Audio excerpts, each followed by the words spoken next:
you got it. I'll say it again, again, again. I've got to start making my next quiz for this particular PowerPoint, which I've not done yet. If I get to the end of it, there's no thing saying now starts your next quiz. I haven't made it yet. But I've been thinking about what I'll be asking. Of course, it won't be as long as the last quiz because the PowerPoint itself is not as lengthy. Anyway, I thought you saw this one then. Yeah. You saw that? 18. I'm on 18? You're 17. Okay, that's the last one you saw. Yes. Good, because that didn't ring a bell. So I can't see that. And you saw this one. All right, so this is a picture off the internet. It's showing the attraction that holds water molecules together. I told you yesterday about how drop forms and bigger, and finally gravity breaks it away. Well, if you look at this, these two big red ones are oxygen. They're pushing each other away because they're both the same charge. But between this hydrogen, which is positive, and this negative, there is an attraction. So things just don't fall apart. They're held together, pushing and pulling. If we grabbed hands and I pulled when I pushed, we'd be locked together, wouldn't we? That's how this works. Some bonds are pulling, some bonds are pushing. That guarantees the water molecules, they're locked in space.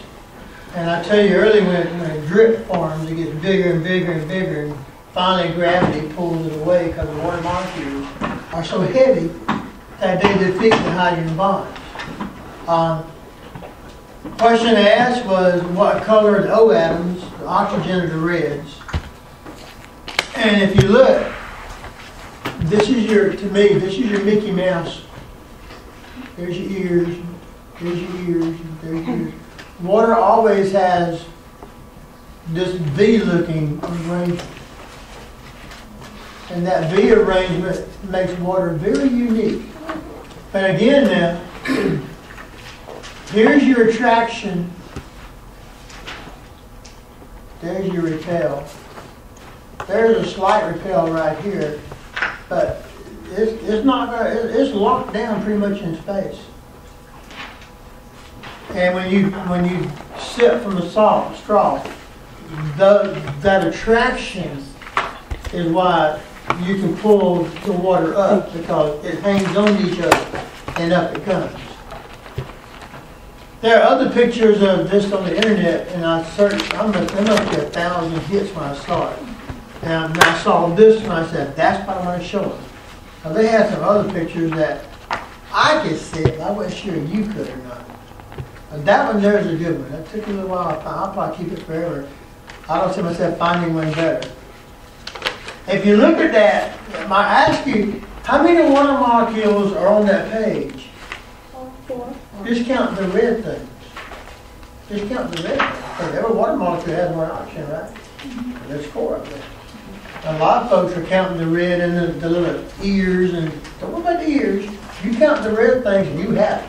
Because there's 1 oxygen per molecule, and I see 4 oxygens, obviously. I don't know what color to call those hydrogens. Gray, I guess.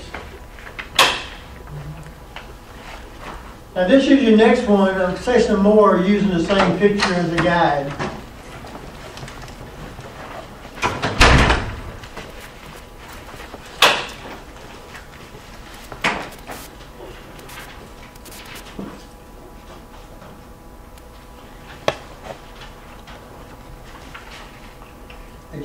Test next to it too. Test right there. Okay. Well, this text tells you what I just showed you about the attraction caused by the hydrogen bonds. Hydrogen bonds will hook hydrogen to oxygen. That's your attraction. But hydrogen doesn't like hydrogen. No more than oxygen likes oxygen. They're going to be pushing apart. But when you got attaching bonds and repelling bonds, it gives you a nice structure. Like I said, if I take my hand and yours and pull you, and then the other hand pushes you, we're locked down pretty well. We'll spin around something, but we're locked. And this right here is the same situation. There's no liquid anywhere like water. It is such a unique substance, and that's why these hydrogen bonds make it so unique that life can't exist without it. That's all there is to it. And the very bottom tells you that the H repels H, and those are like charges. H's are the positives, and like I showed you, the red, the oxygens are the negatives. And two negatives don't like each other, and two positives don't like each other. But if they're positive and negative, they're going to pull together. So we got some forces opposing and some forces attracting, and that holds the whole thing together. If you ever do a belly flop into the water off the diving board, how it hurts, that's why. The water don't want to separate. You would make it separate, but it's going to hurt. It's going to hurt. There's some more, and I'll throw another term at you, van der Waals.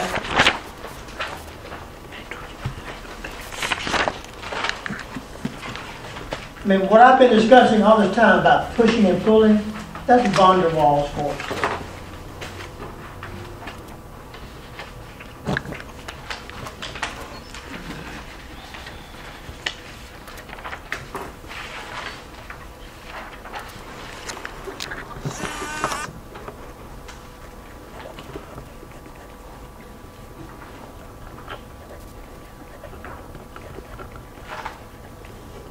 Then, like I told you, this hydrogen, there's a lot of numbers with hydrogen because when I first thought about it, it's like me writing an essay. That's just too much to put on screen at one time, all those words, so I make them bigger. Then my problem is I want to number them so I know where I got to every day, so I just number them 19, 20, 21. The numbers are not significant, except let me know where I'm at. When I ask you, what we got to last time? You say 18? Well, that's how I did it for. That's all it means. 18 means it's just where I got to. It's a landmark. But if I took off the numbers and put them all together, it'd form a nice essay. And that's, I type it first. And I said, I'm going to break it down into small bites. These are small bites. The whole portion of the meal. PowerPoint's the meal. These are bites.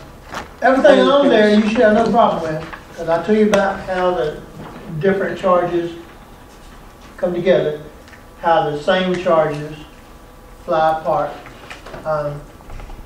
and the attractive forces and repulsive forces, we take them all together, and that stabilizes water. Well, those are called van der Waals forces.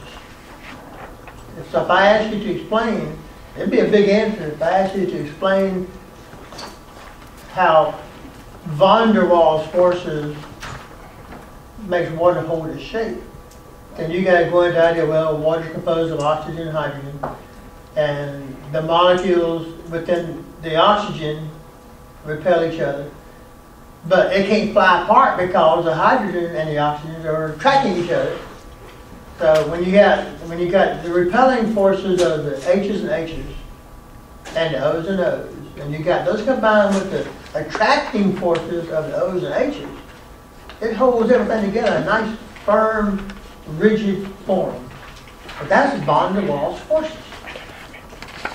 Van der Waals forces. And I debated whether to give it a name first and then talking about it. But I thought maybe I want to talk about it first and then conclude by telling you what I was talking about. It's all been about van der Waals forces. Now that's a man's name, by the way. He's the first one to describe this unique nature of water, pushing and pulling and holding things secure.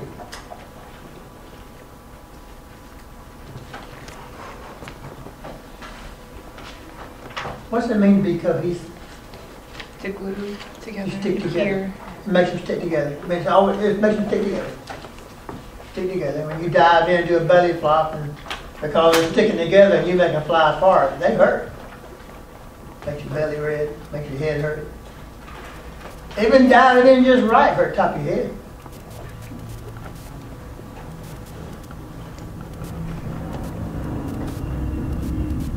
And everything I've took on this slide, I've done told you before. There's nothing new up there as far as the things you heard yesterday from me. Because I knew where I was going. And this slide kind of pulls it all together. I mentioned the tree and the roots and how the water is drawn up in the ground. I mentioned the belly flop, how it hurts the belly flop because the water is cohesive. If we're not cohesive, you couldn't draw it up a straw. You couldn't draw it up a straw. You couldn't pump it around in your house. But it's all because of those blasted hydrogen bonds. Those bonds make water stick together. That's all there is to it. If not those bonds, then I don't think life would exist. Yes, ma'am. So that stands true for other things such as diamonds or salt. Yeah. That's the same concept. Same concept. However, now with diamonds, that's purely carbon. And as you know, carbon don't like each other. There's a force in there making the carbon stay together. It's such a strong force that carbon.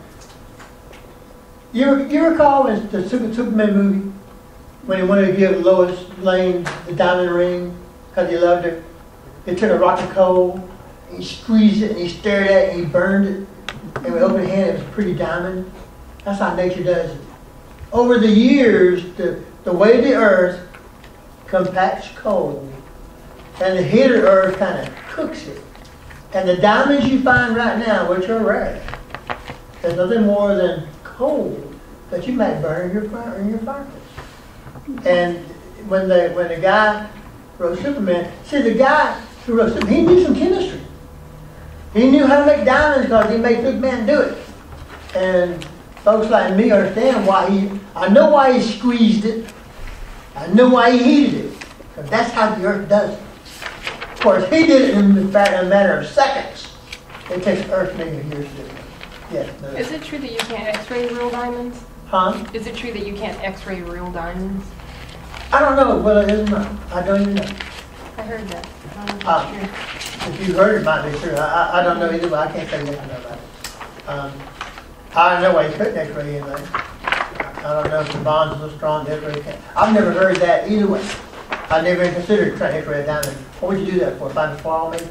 I heard somebody say that in the hospital that they can't x-ray real diamonds. I know the diamond that I bought my wife back, God, 30-something years ago, cost me an arm and a leg. I had to take it away. I paid like $1,000 for it. Now she has insurance. It goes right about 5,000 now. It went the price. I told her I need a new basketball baby. They put the diamond in a little while. Pawn it and get some money off of it. She would. One day though I did. To this day she doesn't know I did this. You know, I'm a cutter. You know, but I'm a joker. I like cutting up. I like making folks smile. And one day, and I don't know, this is stupid of me to do this, and I'm the first to admit I was cruel. My wife was in it, and we had no kids yet, so we were newlyweds. She'd take her rings off and put them on the sink to do the dishes. So I took her rings and she said, "No, put them in my pocket." Just she said I did it.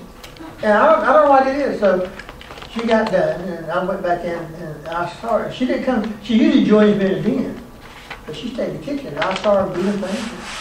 Look at that, ring. And she thought she had in a disposal behind her butt.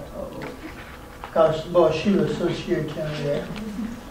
And when I saw the tears coming, oh my God, how am I mad at this? She was going to, I can't just show it to her. She's going to kill me. And so I said, I'll have you look for him. You look over there. So I said, she was cooking. I said, they might be over there. So, no, I left her. So when I quickly got him, and we have a little thing that you put the little sponge into, like a little house. And I took her rings and I put them behind that, and I let her find them. And she, to this very day, she didn't know I did that. I was so ashamed to tell her that. I do not know why I did it. I thought it was funny at the time, but then I realized when I saw her reaction, I thought, my God. That is, and to this day, she took the ring in to have it cleaned. And she wanted to have it, she had to praise and came back. She couldn't believe how much it had grown in value. And God said, it's got 144 facets. It is almost flawless. And when I bought the ring, I said, I bought the diamond without anything in it. I bought the diamond. I said, I like that right there. I like that right there. Had a little microscope, I looked through it. Oh, I love that thing. And I had to buy the ring to put it in, right? Well, the ring's no big deal to me. It is to her, though. I discovered that her values and mine are not quite the same. And I saw that day when she began to cry because she lost her rings. I thought, my God, what have I done? And I've been so ashamed of it. I told my sons about it. Don't you ever do this. Don't tell your mama either. Because right now, I think she was still getting mad. I think she was still getting mad right now if she found out. So that's, and I tell my class, all my classes know. No one's ever squealed on me yet. But, and I still to this day, because it wasn't funny. It is. I flat don't know. You think it's funny? I think it's Oh, I don't. I mean, You're going to think it's funny because you're worried for your life. well, yeah, I was scared because she would have taken me out probably.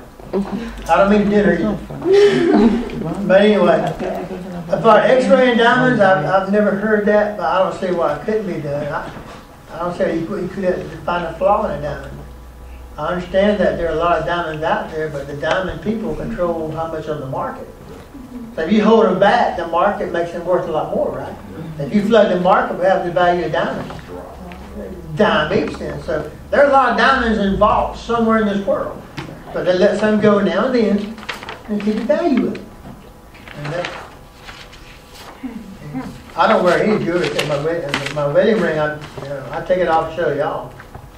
But that's my original ring, and I've never. And I'm not a jewelry kind of person, but I value that ring. And that's more than a ring to me. It's a concept that I can't get past. All right. Anyway, Van der Waals forces is while water is cohesive, while you can actually suck it up a straw, while a tree can pull it up those. In a tree, you have two kind of tubes. You got phloem and xylem. We got blood vessels. You got phloem and xylem. And then when I remember in college, the phloem, the F sound, carries food down, and the xylem carries water up. There's no heart pumping that water. It's purely because water leaves the leaves to evaporation, and as the leaves, it forms a suction, a vacuum. And that's what draws the water up out of the ground. And that's just how nature does it. But if water wasn't cohesive, that would not work. And you couldn't use a straw either, for that matter. And your body, it wouldn't work. I mean, water is just, if you can't find water when you're looking for life, you forget finding life. Because as far as we know, there's nothing out there that can take the place of water. There might be something, but we've not found it yet. So when we look on Mars for life, we look for water first and foremost. If we can find water, then we keep looking. Even finding ice, that's water. We keep looking. But if we find no traces of water, even ice, then we just say, give it up. And there's nothing there. Well, that's the end. He said there's nothing behind it, because I've got to take the next few days and make me a test to cover this one. And there's 20 numbers, and there are a lot more numbers than our previous one. So there's going to be a test coming. And I've got to sit there and make up some questions that you have a fighting chance to get right, that are not kindergarten. So this next test, of course, will be coming next Monday. I want to start my next PowerPoint now, though, and show you what PowerPoint 3 looks like. You didn't put everything for number 18? No. I think I don't have PowerPoint 4 on your lessons yet. I put it on as I've never read it. I haven't put it on there. Now I'm going to close this PowerPoint, back up one notch. Properties of water and living organisms is going to be a lot that you've seen. Oh, These things that you're seeing right here, that's what the state of Georgia said that biology should talk about. This is what they gave me to teach. And so it's not just Bobby Tail ranting and raving. These are the concepts that Georgia says. We're going to approve this class for tech, you better teach these things. And that's what I'm doing, I'm teaching these things. The third thing is about, this is bonds, what you just saw about bonds, hydrogen bonds. And this is more about water, and what water is a unique substance.